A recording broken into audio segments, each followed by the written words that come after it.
Today we are doing something I'm so excited about.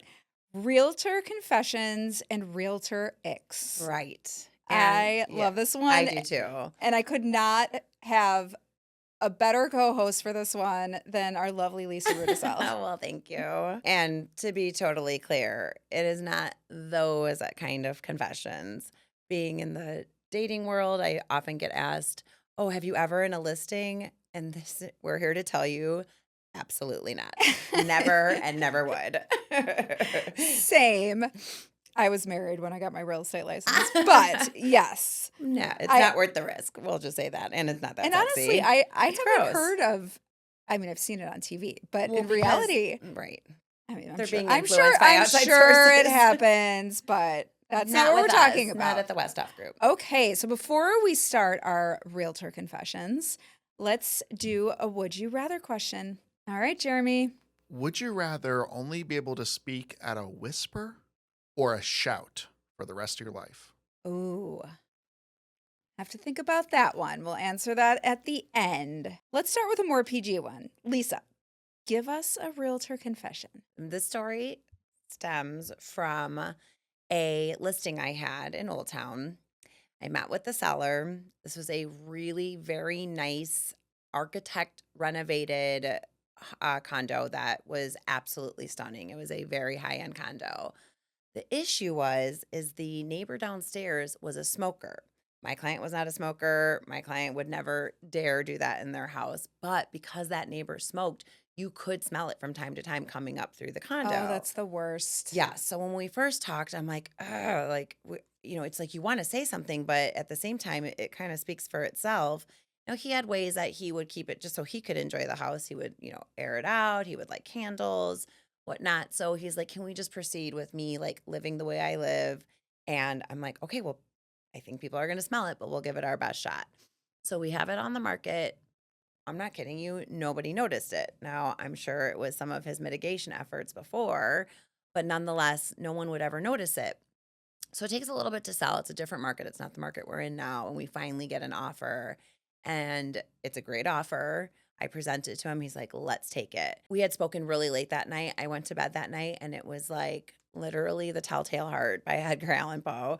I'm laying there, and I'm like, you got to tell him. You have to tell them. Do not sign this contract without telling. You just have to say something. This is not. And so sure enough, I wake up the next morning. I'm like, listen, before I tell them that we're accepting their offer, I really think we should come clean on your beautiful neighbor downstairs who had been, we were so annoyed with her. It was such a terrible, Yeah, that's such a bad right. situation. And she was really old, much older, and probably wasn't going to live there that much longer. But nonetheless, like, this is not going to be a feel good deal, which I tend to be a part of. And he actually agreed. And so I called the broker and I said, before I tell you the good news, I want to be sure you're very clear on something. I said, there's a smoker downstairs. I fill her in on the whole story. And not only were her and her clients so happy with our transparency, they said, we are confident we are hooked up with the right seller and the right broker to actually move forward in any deal with, because that was a hard thing to have to admit. We didn't have to disclose it. It's not that was definitely the ethical thing to do. It was the ethical thing to do, but they were architects themselves. And so they actually knew where the issue was coming from. We kind of knew where it was too, but we didn't like really know how to address it. And they're like, we're going to deal with it. We're going to fix it.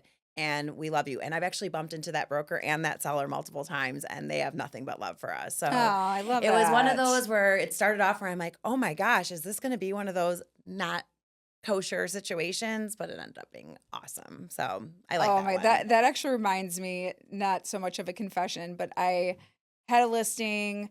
It was a very small 1-bedroom loft in Lakeview, and we had to paint the whole thing. I told them I'll get my painter in. He says, no, I want to use this other painter. He's way cheaper. As you know, you get what you pay for. So I go in the day of photos. I walk in and I literally almost vomited. Oh my God. It was like opening the door to Richard's Bar. Yeah, yes. It was unbelievable. And I couldn't even get through the photo shoot. It was so bad.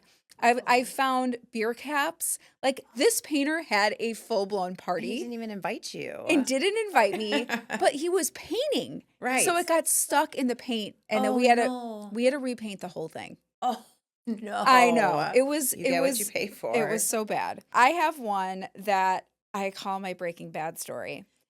This one was unbelievable. So I represented a seller who, I won't get into the details just in case they're listening, but it was a multi-million dollar place, and it was for their children. Their children were living there.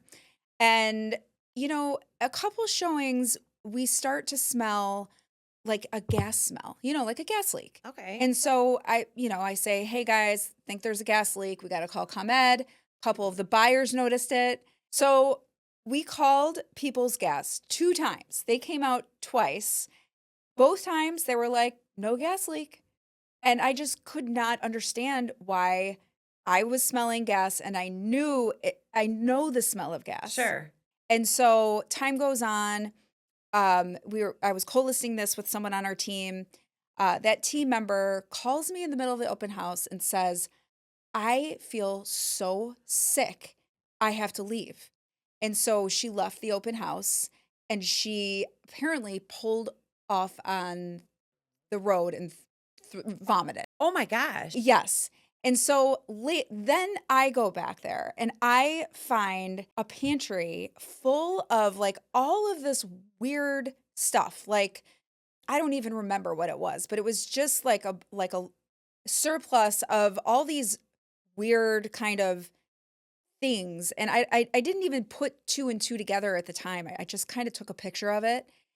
And I went home, and her and I realized and connected the dots, and we're like, oh my God, they have a meth lab. They are cooking meth. And of course we couldn't prove it. And, I had to make sure I was covered because, as you know, it's on the It's on the disclosures. yeah. Are you running a meth lab? And I always joke, like, I don't know why it's on here, but you actually have a story. Yes. So I am not 100% sure, but I would say I'm 98% confident that they were absolutely cooking meth in there. Oh my gosh, did it sell? It did. It did. To But yeah, and that pass was on the that was business? the listing where, I remember I showed up one time at 11 a.m. for a showing, and I used my key to get in, and she's sleeping in the bed. Oh, I thought it keeps you up. Just kidding. True. That is wild. That's much more wild than my little old lady smoking downstairs story. This story it's real estate related because it was a real estate improv class that my former brokerage hosted, and it was at Second City, and they had one of the improv actors, and the whole purpose of it was just so we could learn to think on our feet, tell stories, that kind of thing. And so it was actually a really cool class. And one of the exercises, which I will never forget, as much as I love to talk and do all of this, I'm no professional. And so the purpose of the exercise was, I'm going to point to people randomly, and you are just going to tell a story. And then when I stop you and point to the next person, that person has to pick up that story. And I'm like, please don't pick me first. And round he goes, Lisa. And I'm like, Wait, you didn't want to be picked first? I didn't, because I was like, I want to think about it. I want to be softballed something. I'm a good softball that makes comedian. sense. Yeah, like give me something and I'll work with it. So I'm like, so I was talking to my friend the other day, and he's, I said, how have you been? I haven't talked to you in a while. I said, oh, I'm good. I've just been preparing for this surgery. And I said, oh, what surgery are you getting? And I don't know why I said that. He said, I'm getting circumcised tomorrow. And I'm like, oh my goodness, you're an adult. What made you decide to do this at this age? And he said, well, because I always found that it was very unsanitary and unattractive. And as I am saying these words, on the other side of the circle is another man who is, he is upset as I'm saying it. And I am paraphrasing right now. I was like diarrhea of the mouth, being very insulting about it, not being no. And as I'm saying it, I'm like, shut up, Lisa, shut up, Lisa. But I kept talking. And then finally, I think he sensed like everyone was picking up on it. And he's like, okay, to the next person. It was by far my most embarrassing story, and to this Oh day, I my will see him, and I gosh. feel like we're both like, And didn't you do a deal with I him did a later deal with on? him. We did 2 deals together. One of them, we had, like, kind of a contentious thing, and I just couldn't help but feel that I had done that because of my story. For the record, I don't have an issue with any of that, but I was just talking. I was just talking. I wasn't even thinking about what I was saying. How mortifying. It was so mortifying. I wish I could go back in time and tell a story about, like, a baseball game or something. Is it Let's talk gross? about unhinged sellers. I mean, if I were to tell every story of unhinged sellers, I think we'd be here for 5 hours. Yeah, you But have some crazy I stories. do. I'll try to keep it short. One of my favorite stories is I went to a listing meeting and I presented what I thought this listing was worth. By the way, this listing had been on the market for 4 years. Okay. 4 years. And they've gone through like, I don't know. At that point, I think it was like 5 agents or Oh, so. you must have been so excited about And this by the one. way, it is still on the market. Stop it. It's still on the market. Oh And my this God. was, I don't know how many years ago. Anyway, so I deliver my opinion of price. She does not like my opinion. And, you know, essentially she started texting me, calling me, leaving voicemails that were truly psychotic, like telling me I don't know what I'm doing. I don't know as much as she does, just insulting me left and right. But then, and these don't stop. This was not like a day after. This was weeks after, months after. No. About 4 months later, I get text messages from her still talking about how ugly my house is. How did she know? Well, not only did she find my address somehow, but my home when I bought it was new I construction. was gonna say your home is beautiful. So there were no photos online. Oh. Yeah, there was no Did she listing. peep in your windows? So I finally figured it out. She somehow found the builder that I used, went to his website and Oh, because saw. he had the finished photos on Yes. there. Oh. She was telling me how ugly my paint was, how ugly my ceilings, like ceiling designs Ceilings. were. Oh my gosh. And I kid you not, I still get text messages from her from time to time. I think you dodged a major bullet there. Yeah. But you really didn't because she kept shooting, kept going. I mean, my husband's like, block her. And I'm like, it's I kind kinda wanna see of what she entertaining. I says. mean, And now we have a story. I actually have been very fortunate to have a lot of great stories. And of course, I've had stressful deals, but without getting into the details, because it was an unhinged situation, I would say the funniest unhinged moment was after a very stressful deal. The seller's final words to me were, "When you drink the champagne from my closing, I hope you taste the salt of my tears." oh my God. So first of all, I'm like, wow, that was That very is- poetic. Wow. Yes, she should be a writer. But number two, I'm like, it was a terrible misunderstanding. And I don't want to, I'll spare you the details, but I would say that was probably Lisa, the most. Did you cry? I think I would cry. You know, I wanted to cry because I really do have very good stories and my entire business is referral. Like, this is not something I'm used to, but this particular seller, and I will give her, it was a very like, I kind of understand what brought her to that place, but I think there might have been some instabilities there. I know the background, and it certainly wasn't you. It was COVID. It was COVID. It was COVID made absolutely her COVID. crazy. It made her crazy, and it made me crazy too. And honestly, it was the first time that when she was going crazy on me, I was like, I'm scared too. Like I was very upset at that time because it was I'm talking the first week of it, and that's when she was closing. I mean, and that was who very stressful. It was so stressful. wasn't crazy? I thought we were all gonna die. I get it. Let's talk about cats. They're my favorite, actually. Are you a cat? You're a cat I'm person. a cat person. I'm not a cat person. Yeah. I mean, 'Cause you don't know. I did have cats growing up. I've just never.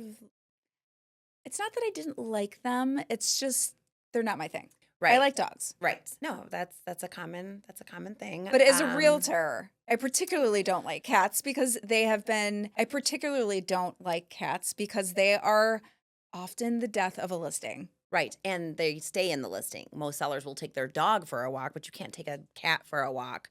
So they do pose some problems when it comes to selling real estate. I will give you that. While I absolutely love cats, I will admit that they are problematic when it comes to real estate. I had this one buyer who was, when I tell you, deathly afraid of cats. This was not a joke. This wasn't just like, I don't want to pet them or I'm allergic. Deathly afraid, as though it was like a, you know, killer dog, like that level of fear.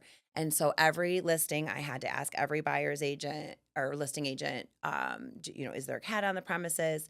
And this is at the time, I feel like it's changed, but like way back when I started, maybe it was just the type of listings I was showing, they were all on lockbox. So very rarely were these listing agents coming. And so what it would be is I would have to go into the listing. I'd have to find the cat. Cats love when a stranger comes in, coming looking for Oh, you. yeah. Scoop it out of wherever it was, hope it's not going to attack me. As much as I love them, they don't like that.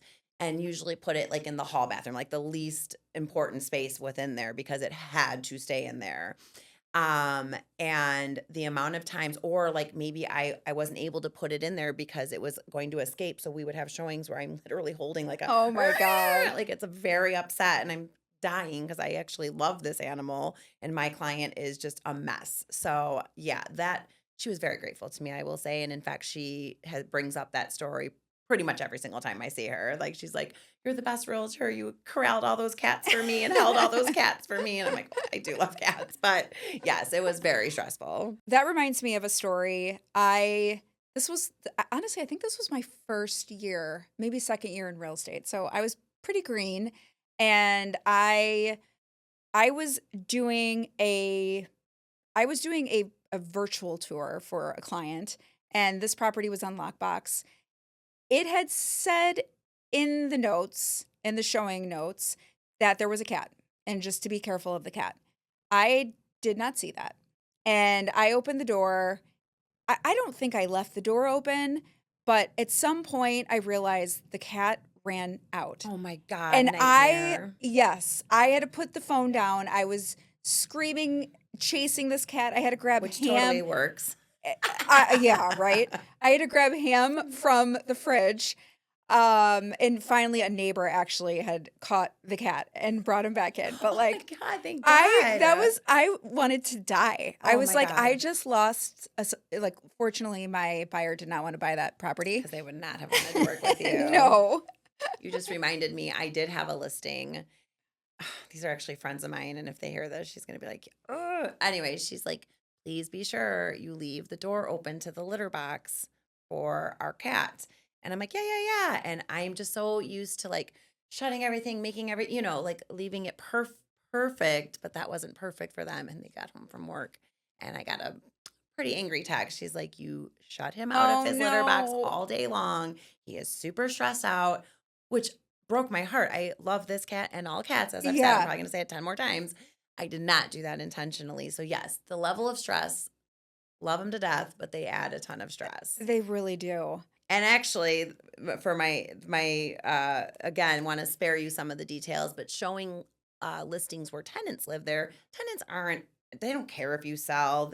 You're usually annoying them. They don't Yeah, like you a very lot of much. times they're trying not to sell. Oh, they're like, "How can I prevent this?" Right. And so she was very controlling about the times and all that. And fair enough. We always go out of our way to respect them as much, not we always go out of our way to navigate Accommodate that and them. accommodate them. Of course, we don't want to be in a situation where you truly are like upset with us. But she had a long list of things, and then the very last line was, "And most importantly, I don't trust you with my cat." Oh Which I no. guess, given the story I just told you, you ended up being right. But most of the time you can trust me with your cat. This was one of my favorite stories, and maybe you had to be there. This was a listing that we had, and I was listing it with an agent on our team. And these sellers were very, very, very serious. They were very buttoned up. They had just had a baby and they were living in the suburbs. We, for whatever reason, had like a 8:30 p.m. or it was a very, very late showing. So, um, our teammate was there showing the property. And as she was leaving, she called me and she said, "Haley, there is like an alarm going off. I cannot figure out where it is." She's like, I've looked everywhere. and I'm like, check the smoke detector, Yes. check the The fridge, sometimes oven, the freezer's open. Yeah. maybe there's a battery. Yeah. She checked everywhere. I was on the phone with her for like a good 30 minutes. I really don't want to call the sellers because they're just, You they're don't want to bother them busy. with It's this, and it sounds late. like It something. was like 9:30 at this time. God. And she kept saying on the phone, I feel like it's following me. I feel like it's following me. And in my head, I'm like, is it your phone? But of course it's not. She's on the phone with me. So we're trying to troubleshoot this. We get the next door neighbor comes over and is looking.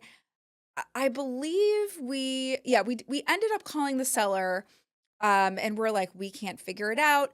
They call their security company. They think it's something. It turns into this whole thing. We were trying to figure this out well past 10 p.m. at night. And finally, she's like, Haley, I figured it out.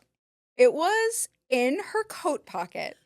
It was a little thing for security that we had, those little beepers, Yes. realtor that you safety can- yeah, things exactly. that had a low battery. And it was beeping. It was in her pocket Of the all entire people. time. That is of all people. That And of she is- course, we had to tell the seller the truth because they thought it was something with their property. They were not amused. I'm sure they weren't, but you guys must have been dying laughing because I could totally see her be like, "Oh my god!" Like you could totally, I could see it. We were dying laughing, dying. Like I think I may have peed my pants.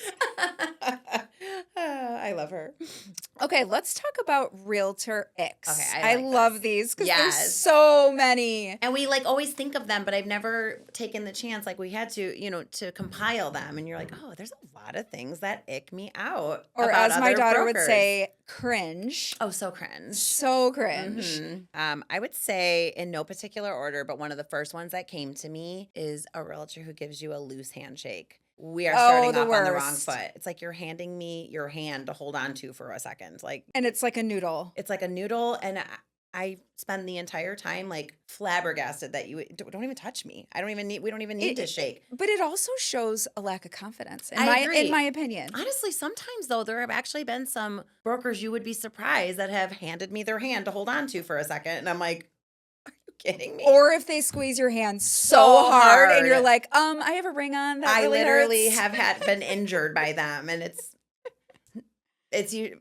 They're overcompensating. They're overcompensating. Okay. One of my realtor icks is when realtors constantly slide in how many years they've been in the business. Oh my God. It's like you do a deal with someone and they're like, well, in my 15 years, or I've been in the business for 15 years, or it's like, okay, dude. You're totally right. But I have diarrhea of the mouth and I catch myself doing it and I ick myself out when I do it. I'm like, I can't believe I just said that.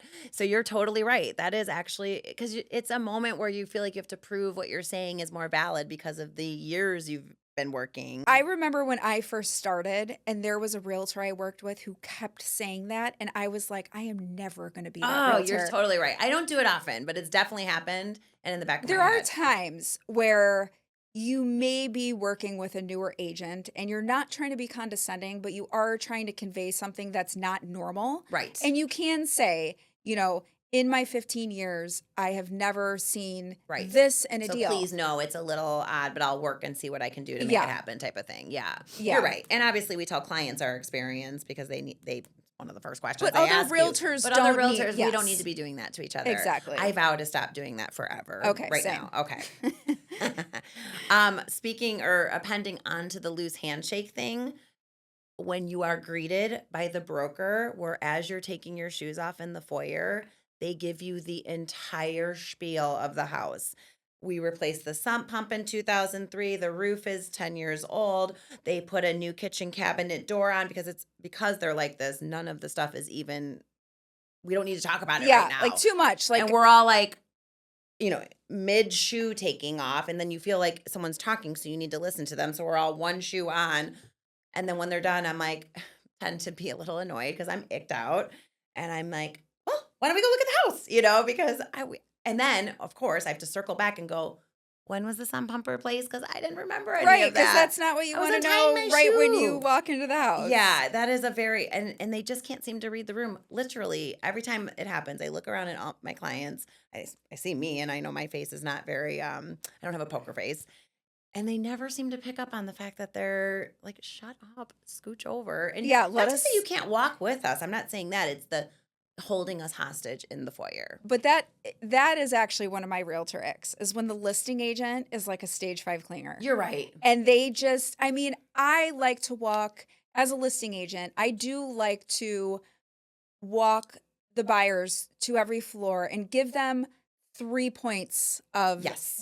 something that they might not see if I wasn't telling them. Totally. And then I let them walk. You give them the space. But when the realtor follows you into like the bathroom and every And you're all tight bedroom in there. and they're like overselling you, Yes. I'm like, get away, please. Yes. Let us make up our or that our they'll own opinion. 100%. Or when they walk into the kitchen and say, "This is the kitchen," I have to fight tooth and nail not to be like, "Is it?" Like, because I'm a smart ass, This is as we the know. kitchen. Of course, it's the kitchen. This is the I dining know. room. Yeah, that I don't do, obviously. But again, yeah, I'm not going to do that. Years of experience. Another one for me is when realtors that are men show up in full suits on a Saturday or Sunday. I'm like, please, we are in Chicago. We are not in New York. Like, it just feels a little too much and over trying. I That's think we know exactly who you're talking about. well, no, I can honestly think of There's one specific team, I there. think. There's and of course, one there's some. specific, yes, And on that specific team, just a funny little story, because honestly, it doesn't ick me out. I kind of see what you're saying. It's like a little bit much, but it's fine. But it is a good identifying factor of them. And one time I was showing one of their listings, and my buyer says, "Are they here yet?" And I said, "No, but when they get here, they'll be wearing a very a very fitted suit." And within 1 second of me saying that, he turns the corner and like literally like a yoga suit is what I would call it, because it was so fitted. oh my And gosh, honestly, they're great. I love them. But yes, it was like, it's just one of those things. It's their signature. yeah. No hate. I mean, no hate. I like to dress up too, but on a Saturday or Sunday, like You're not feeling it. yeah. Okay. Don't wear a suit for Haley on a Saturday or Sunday. All right, client poaching.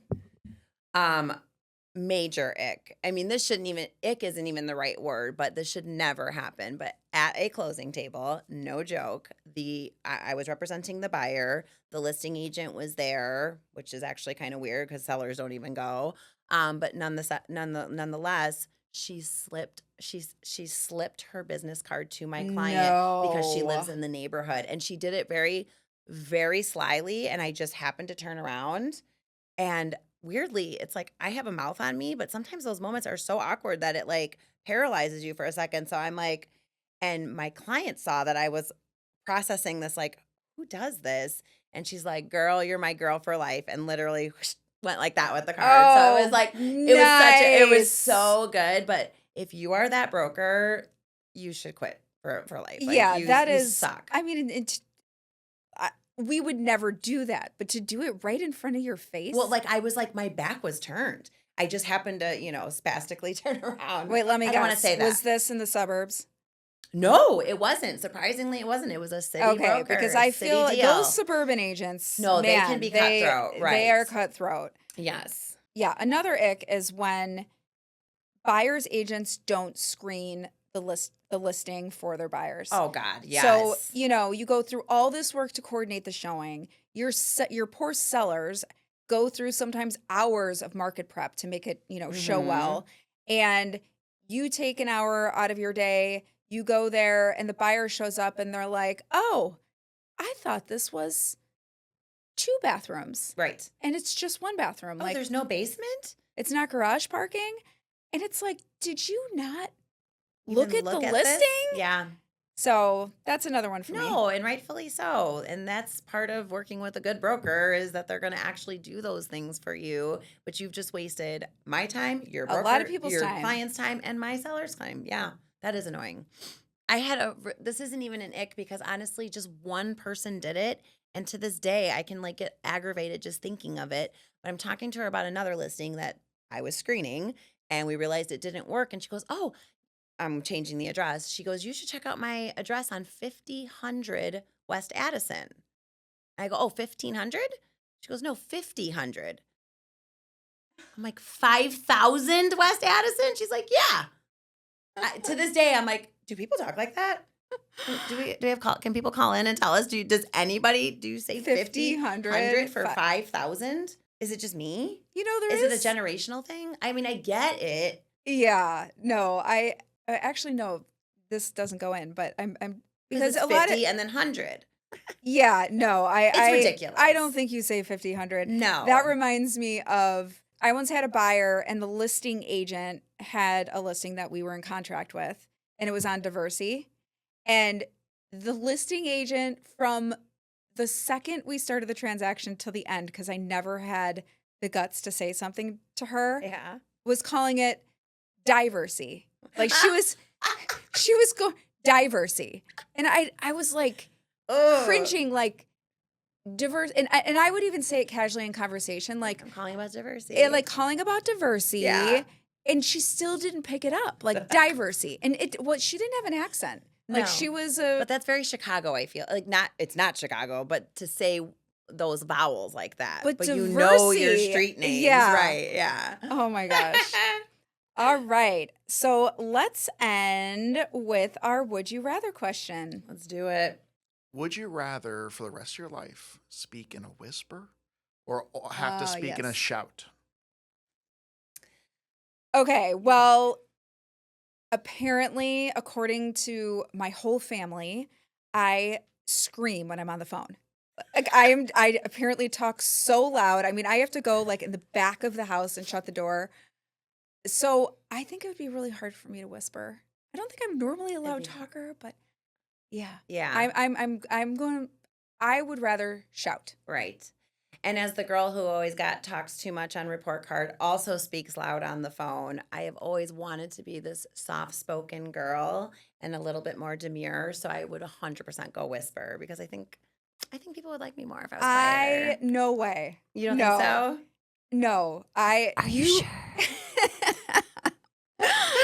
All right, and there you have it, our Realtor confessions and Realtor That was Icks. Thank you, fun. Lisa. Thanks for having me. Of course.